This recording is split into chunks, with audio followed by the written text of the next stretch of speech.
Hi ಎಲ್ಲರೂ ಹೇಗಿದ್ದೀರಾ? Welcome back to kids at ವಿ ವಿಮ್ ಯೂಟ್ಯೂಬ್ ಚಾನಲ್ಗೆ. ಸೊ ಇವತ್ತು ನಾವು ಎಲ್ಲಿ ಹೋಗ್ತಾ ಇದ್ದೀವಪ್ಪ ಅಂದರೆ ಲಾಲ್ಬಾಗ್ ಫ್ಲವರ್ ಶೋಗೆ ಹೋಗ್ತಾ ಇದ್ದೀವಿ. ಆಗಸ್ಟ್ 15 ಜನವರಿ 26 ಬಂದರೆ ಲಾಲ್ಬಾಗಲ್ಲಿ ತುಂಬ ಚೆನ್ನಾಗಿ ಫ್ಲವರ್ ಶೋ ಮಾಡಿರ್ತಾರೆ. ಈ ಆಗಸ್ಟ್ 15ಕ್ಕೆ ಗಂಗರ ಸಾಮ್ರಾಜ್ಯದ ಬೇಗೂರಿನ ಪಂಚಲಿಂಗೇಶ್ವರ ದೇವಸ್ಥಾನನ ನಿರ್ಮಾಣ ಮಾಡಿದ್ದಾರೆ ಫ್ಲವರಲ್ಲಿನೇ.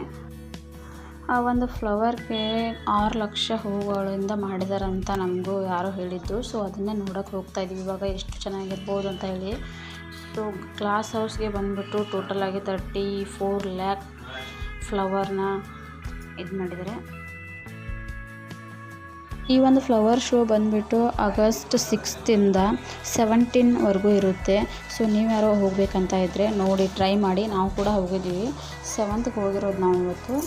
ಯಾವತ್ತೂ ಫ್ಲವರ್ ಶೋನ ನೋಡೋಕ್ಕಂತ ನಾನು ಹೋಗಿರಲಿಲ್ಲ. ಸೊ ಹಾಗಾಗಿ ಇವತ್ತೊಂದು ದಿನ ಹೋಗಿ ಬರೋಣ, ಹಾಗೂ ಮಕ್ಕಳಿದ್ದಾರಲ್ವ, ಬೇಗ ಹೋದರೆ ಜನ ಕಡಿಮೆ ಇರ್ತಾರೆ ಅಂತ ಹೇಳಿ ಬಂದ್ವಿ. ನನ್ನ ಮಗಳು ಒಂಚೂರು ಬಿದ್ದುಬಿಟ್ಲು, ಗಾಯ ಮಾಡಿಕೊಂಡ್ಳು ಬಾಯಿಗೆಲ್ಲ. ಔಟ್ ಸೈಡಿಂದ ಊಟ ತರೋದು ಅಲೌಡ್ ಇರಲಿಲ್ಲ, ಬಟ್ ಮಕ್ಕಳು ಇರೋದ್ರಿಂದ ಮಕ್ಕಳು ಹೊಟ್ಟೆ ಹಸಿವಾಗುತ್ತೆ ಅಂತ ಹೇಳಿ ನಾನು ಸ್ವಲ್ಪ ಕಿಚಡಿನ ಮಾಡ್ಕೊಂಡು ಬಂದಿದ್ದೆ. ಹಾಗಾಗಿ ಕಿಚಡಿ ಮತ್ತು ಫ್ರೂಟ್ಸ್ ಕೂಡ ಅವ್ರಿಗೆ ತಿನ್ನಿಸ್ಕೊಂಡು ನೆಕ್ಸ್ಟು ನಾವು ಹೋಗ್ತಾ ಇದ್ದೀವಿ ಗ್ಲಾಸ್ ಹೌಸ್ಗೆ.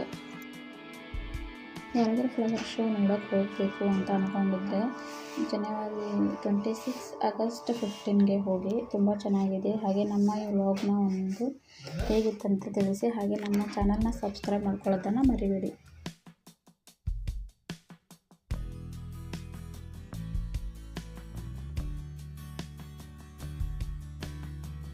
ನಾವೇ ಬೇಗ ಹೋದ್ವೇನೋ ಅನ್ನಿಸ್ತಾ ಇತ್ತು ನಮಗೆ ಇದನ್ನು ನೋಡಿಬಿಟ್ಟು.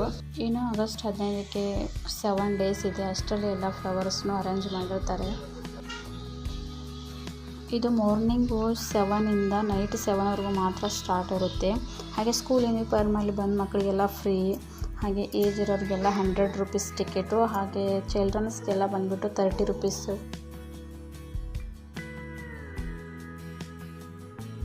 ಬಟ್ ನಮಗೆ ಇಲ್ಲಿ ಯಾವುದೇ ರೀತಿ ಚಾರ್ಜಸ್ನ ತೊಗೊಂಡಿರಲಿಲ್ಲ. ನಾವು ಬೆಳಿಗ್ಗೆ 9 o'clock ಬಂದಿದ್ವಿ. ಹಾಗಾಗಿ ಅಲ್ಲಿ ಕೌಂಟ್ರು ಇನ್ನೂ ಓಪನ್ ಆಗಿರಲಿಲ್ಲ ಅನಿಸುತ್ತೆ. ಸೆಕ್ಯೂರಿಟಿ ಅದೇ ರೀತಿ ಒಳಗಡೆ ಬಿಟ್ಟಿದ್ರು.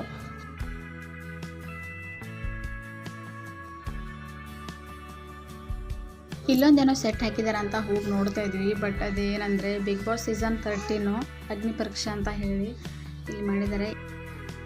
ಈ ಸಾರಿ ಸೆಲೆಬ್ರಿಟಿಗಳು ಇವೆಲ್ಲದೇ ಕಾಮನ್ ಪೀಪಲ್ಸ್ ಕೂಡ ಬಿಗ್ ಬಾಸಲ್ಲಿ ಎಂಟ್ರಿ ಇದೆ. ಹಾಗಾಗಿ ಈ ಒಂದು ಅಗ್ನಿ ಪರೀಕ್ಷೆನ ಇಟ್ಟಿದ್ದಾರೆ. ಇಲ್ಲಿರೋ ಎಷ್ಟೋ ಮರಗಳು ಎಷ್ಟು ಹೈಟ್ ಇದೆ, ಮುಗಿಲು ಮುಟ್ಟುತ್ತೆ ನೋಡಿದರೆ ಅನ್ನೋ ಅಷ್ಟು ಇದೆ. ಹಾಗೆಯೇ ಕೆಲವೊಂದು ಮರಗಳಿಗೆ ಸಾವಿರಾರು ವರ್ಷಗಳಿಂದ ಅದೇ ಮರ ಅದೇ ರೀತಿ ನಿಂತ್ಕೊಂಡಿದೆ. ಸೊ ನಾವು ಇವಾಗ ಬಂದಿದ್ದೀವಿ ಗ್ಲಾಸ್ ಹೌಸ್. ಇದೇ ನೋಡಿ ಬೆಂಗಳೂರಿನ ಲಾಲ್ಬಾಗ್ ಗ್ಲಾಸ್ ಹೌಸ್.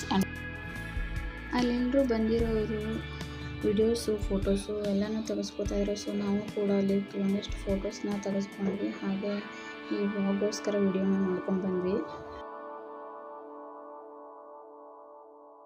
ಫ್ಲವರಲ್ಲಿ ಮಾಡಿರೋ ಗಂಗರ ಸಾಮ್ರಾಜ್ಯ ಬೇಗೂರಿನ ಪಂಚಲಿಂಗೇಶ್ವರ ದೇವಸ್ಥಾನ ನೋಡೋಕ್ಕೆ ಬಂದಿದ್ವಿ. ಬಟ್ ಏನಾಯ್ತಪ್ಪ ಅಂದರೆ ಒಳಗಡೆ ಹೋಗಿ ಸರಿಯಾಗಿ ಅದನ್ನು ನೋಡೋಕ್ಕಾಗಲಿಲ್ಲ. ಫಸ್ಟ್ ಸ್ಟಾರ್ಟಿಂಗಲ್ಲಿ ಎಂಟ್ರೆನ್ಸಲ್ಲಿ ಫ್ರೀ ಬಿಟ್ಟರು ಅಂತ ಹೇಳಿದ್ವು ಅಲ್ವಾ. ಸೊ ಫ್ರೀ ಬಿಟ್ಟರು, ಬಟ್ ಇಲ್ಲಿ ಬಂದು ಟಿಕೆಟ್ನ ಇಸ್ಕೊಳ್ತಾಯಿದ್ರು. ನಮ್ಮ ಹತ್ರ ಕ್ಯಾಶ್ ಇರಲಿಲ್ಲ, ಫೋನ್ಪೇ ಮಾಡೋಣ ಅಂತ ಹೇಳಿದರೆ ಫೋನ್ಪೇ ಇಲ್ಲ ಅಂತ ಹೇಳಿಬಿಟ್ಟು. ಸೊ ಹಾಗಾಗಿ ನಾವೇ ವಾಪಸ್ ರಿಟರ್ನ್ ಬಂದುಬಿಟ್ಟು ಇಲ್ಲಿ ಇಷ್ಟೆಲ್ಲ ನೋಡಿದ್ವಲ್ವ ಸಾಕು ಅಂತ ಹೇಳಿ. ಮಕ್ಕಳು ಕೂಡ ಅಳ್ತಾಯಿದ್ರು. ಮಳೆನೂ ಬರೋದು ಶುರುವಾಗೋಯಿತು. ಸೊ ಹಾಗಾಗಿ ನಾವು ಬೇಗ ಮನೆಗೆ ಹೋಗ್ಬೇಕಂತ ಹೇಳಿ ಬೇಗ ಇರೋಷ್ಟನ್ನು ನೋಡಿಕೊಂಡು ರಿಟರ್ನ್ ಹೋಗೋಣ ಅಂದ್ಕೊಂಡ್ವಿ. ನಾವು ಒಂದೇ ಒಂದು ಅಂಬ್ರೆಲಾ ತೊಗೊಂಡು ಹೋಗಿದ್ವಿ. ಸೊ ಹಾಗಾಗಿ ಜೋರಾಗಿ ಮಳೆ ಬರೋಕ್ಕಿಂತ ಮುಂಚೆ ಮನೆ ಸೇರ್ಕೊಳ್ಳೋಣ ಅಂದ್ಕೊಂಡ್ವಿ. ಇಲ್ಲಿ ನೋಡಿ ಕೆಲವೊಂದಿಷ್ಟು ಗಿಡಗಳನ್ನ ನೆಟ್ಟಿದ್ದಾರೆ, ಅದನ್ನು ಕನ್ನಡದಲ್ಲಿ ಅಕ್ಷರ ಕೂಡ ಬರೆದಿಟ್ಟಿದ್ದಾರೆ. ಕೆಲವೊಂದು ಗಿಡಗಳಿಗೆ ನಮಗೆ ಹೆಸರೇ ಗೊತ್ತಿರಲ್ಲ.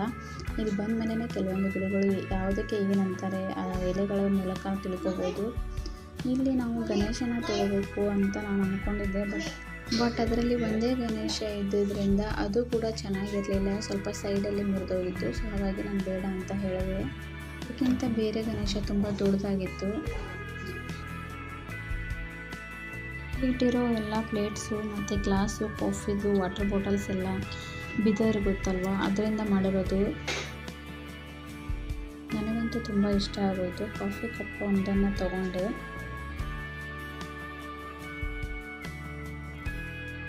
ಇಲ್ಲಿರೋ ಎಲ್ಲ ವಸ್ತುನೂ ಪ್ರತಿಯೊಂದನ್ನು ಕೂಡ ಕಟ್ಟಿಗೆಯಿಂದನೇ ರೆಡಿ ಮಾಡಿರೋದು. ಬ್ಯಾಂಗಲ್ಸ್ ಆಗಿರ್ಬೋದು, ಮಕ್ಕಳಿಗೆ ಆಟಿಕೆ ವಸ್ತುಗಳಾಗಿರ್ಬೋದು, ಮನೆ ವಸ್ತುಗಳಾಗಿರ್ಬೋದು, ಹಾಗೆ ಶೋಕೇಸ್ ಕೂಡ ಎಲ್ಲನೂ ಕಟ್ಟಿಗೆಯಿಂದನೇ ಮಾಡಿದ್ರು.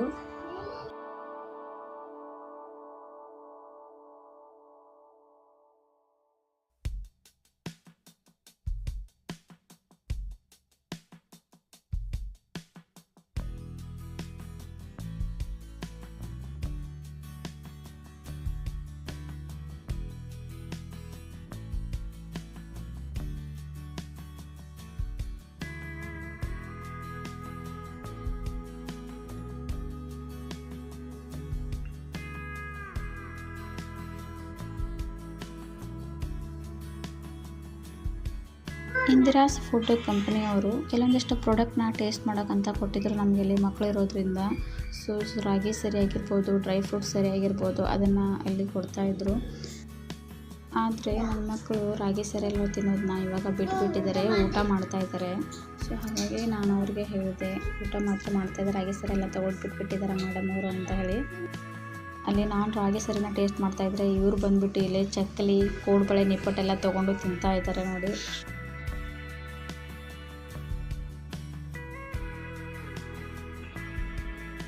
ಜೋರಾಗಿ ಮಳೆ ಬರಬಾರ್ದು ಅಂತ ಹೇಳ್ಕೊಂಡ್ವಿ, ಬಟ್ ಜೋರಾಗಿ ಮಳೆ ಬಂದೇ ಬಿಡ್ತು. ಸೊ ಒಂದು ಸೆಟ್ಟಲ್ಲಿ ಯಾವುದೇ ರೀತಿ ವಸ್ತುಗಳನ್ನ ಇಟ್ಟಿದ್ದಿಲ್ಲ, ಹಾಗಾಗಿ ನಾವು ಅಲ್ಲೇ ಹೋಗಿ ಕೂತ್ಕೊಂಡ್ವಿ ಮಳೆ ನಿಲ್ಲೋವರೆಗೂ ಅಂತ ಹೇಳಿ. ನಾನು ಕೂಡ ಒಂದೆರಡು ಚಕ್ಲಿನ ತಿಂದುಬಿಟ್ಟೆ ಅಲ್ಲಿ. ಸೊ ಇವಾಗ ಮಳೆ ಕಡಿಮೆ ಆಯಿತು ಅಂತ ಹೇಳಿ ಸ್ವಲ್ಪ ಶಾಪಿಂಗ್ ಮಾಡ್ಕೊಳ್ಳೋಣ ಬರೋಣ ಅಂತ ವಿಶಾಲ್ ಮಾರ್ಟಿಗೆ ಹೋಗ್ತಾಯಿದ್ವಿ. ಇನ್ನೊಂದು 5 ಡೇಸಲ್ಲಿ ನಾವು ಊರಿಗೆ ಕೂಡ ಹೋಗ್ತಾಯಿದ್ವಿ. ಮಕ್ಕಳಿಗೆ ಬಟ್ಟೆ ಹಾಗೆ ನಮಗೂ ಕೂಡ ಬಟ್ಟೆ ತೊಗೊಳ್ಳೋದಿತ್ತು. ಎಷ್ಟೋ ವರ್ಷಗಳಿಂದ ಮರ ಎಲೆಗಳು ಬಿಡದೇ ಇರುವಾಗ ಈ ರೀತಿಯಾಗಿ ಆ ಮರದಲ್ಲೇ ಡಿಸೈನ್ ಬಿಡಿಸಿದ್ದಾರೆ ಅವರು, ಕೆತ್ತನೆ ಮಾಡಿದ್ದಾರೆ. ತಿನ್ನೋದು ನೋಡಕ್ ಬಂದಿಲ್ಲ, ತಿನ್ನಕ್ ಬಂದ.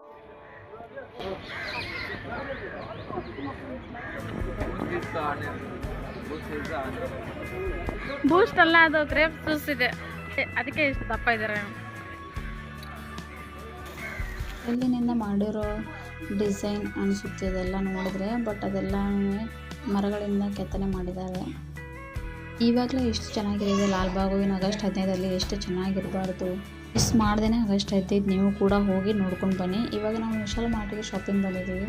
ಸೊ ನನಗೆ ಒಂದು ಕನ್ಫ್ಯೂಷನು, ಜೀನ್ಸ್ ತೊಗೊಳ್ಳ ಅಥವಾ ಚೂಡಿ ಆ್ಯಂಡ್ ಟಾಪ್ ತೊಗೊಳ್ಳ ಅಂತ ಹೇಳ್ಬಿಟ್ಟು. ಪ್ರೈಸ್ ನೋಡಿದರೆ ಎಲ್ಲನೂ 2000 ಇದೆ. ಒಂದೆರಡು ಜೊತೆ ತೊಗೊಂಡು ಬಂದುಬಿಟ್ವಿ. ಮನೆಗಂತ ಹೇಳಿ ಹ್ಯಾಂಗಿಂಗ್ ಕ್ಯಾಂಡ್ಲರ್ನ ಅಂದರೆ LED ಲೈಟ್ನ ತೊಗೊಂಡು ಬಂದಿದ್ದರು. ಸೊ ಅದನ್ನು ಫಿಕ್ಸ್ ಮಾಡ್ತಾಯಿದ್ದಾರೆ ಇವತ್ತೇನೆ. ಇವರಿಗೆಲ್ಲ ಟೈರ್ಡ್ ಆಗಿಲ್ವೇನೋ, ಅಷ್ಟು ದೂರ ಅಷ್ಟೆಲ್ಲ ನಡೆದಾಡಿ ಓಡಾಡಿ ಬಂದಿದ್ದಾರೆ. ಸುಮ್ಮನೆ ಮಲಗೋದು ಬಿಟ್ಟು ಈ ಒಂದು ಟಾಸ್ಕ್ನ ಮಾಡ್ತಾಯಿದ್ದಾರೆ ಎಲ್ಲರೂ ಸೇರಿಕೊಂಡು. ಕೊನೆಗೂ ಅಂತೂ ಇಂತೂ ಒಂದು 11 o'clock ಎಲ್ಲ ಲೈಟ್ನ ಹಾಕ್ಬಿಟ್ರು.